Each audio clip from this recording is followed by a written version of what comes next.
Hey, you guys, this is Rafael from Relics.com. Greetings from Tennessee. I hope you guys are having a great day. Today, we're going to talk about something that I actually had requested.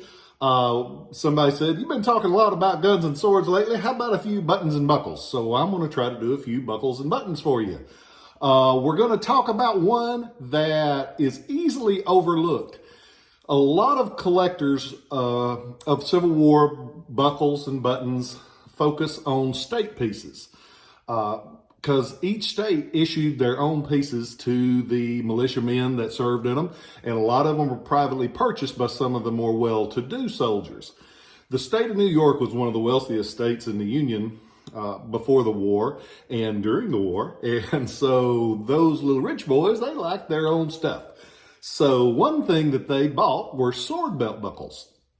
Most of the time when you think of a belt buckle from New York, you think of the oval that has the SNY for state of New York like this. That's the standard one that most people think about when they think about a Civil War New York buckle. But there's an area of collecting in these that's a lot cooler than just a standard SNY that they made a gajillion of. They're rectangular sword buckles. And there's a lot of variation in quality. There's a lot of variation in quantity. So we're going to talk about a couple that look similar, but they're not. When you look at these, they're sand cast buckles, meaning that they are made in a sand mold cast. And most of the time they were gold gilded. These that I've got with me today have some of the original gold on them. They're, as far as the quality of them, some of them were just left plain brass. Some of them were gold gilded. Some of them were gold gilded and then silver on top of that. This one has the silvered wreath around it. You can't see it because a lot of times that silver will fade to almost a gray, dull looking color. But that is an extra thing that they did, and it would have cost them more. A lot of variation on these. And speaking of variations, look at these side by side.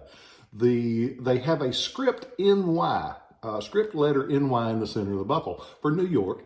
And you'll see a lot of variations, subtle variations, but variations. If you're a little OCD like a lot of us, you like those little variations. So the NY is a little different. The buckles themselves show up with different attachment hooks on the back. The earliest ones will have a solid cast buckle with an applied hook. The hook itself, the early ones are thin, more like this. The middle-aged ones are what they call a medium tongue, like these are. Both of these have this style tongue, which is the medium size. The later post-war buckles, generally the buckles get thinner, generally the buckles get more flimsy because they are thinner, and the tongue on the back is wider because they realize with that thin buckle, you've got to have a wider hook to keep it from getting less likely to get broken. These both have the original hooks on the back. Pretty buckles. Nice pieces. They're one that you see. They used a rectangular buckle very early. Most of the time when you see these medium tongues like this in O'Donnell and Campbell's book, they refer to these as being from 1863 to 1865. Not to say they couldn't be issued just a little bit later, because it's like everything else. They made so much stuff during that 1861 to 1865 time frame that they were still using it years after the war, because what are you going to do with it? Throw it away? Nope. You're going to make the most of what you got. So you do see them, 63 to 65 is what they say on the medium tongue like this.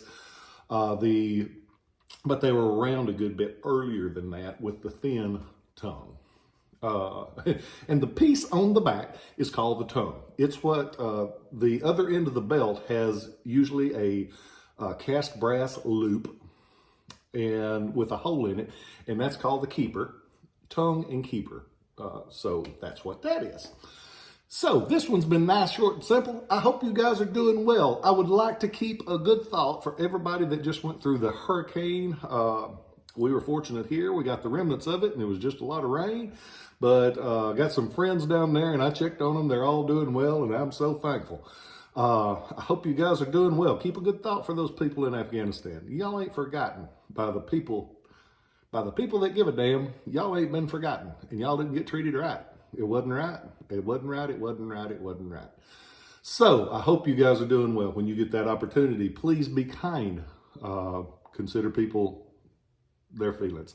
I hope you guys are well. I'll catch you next time, and thank you so much for everything you do.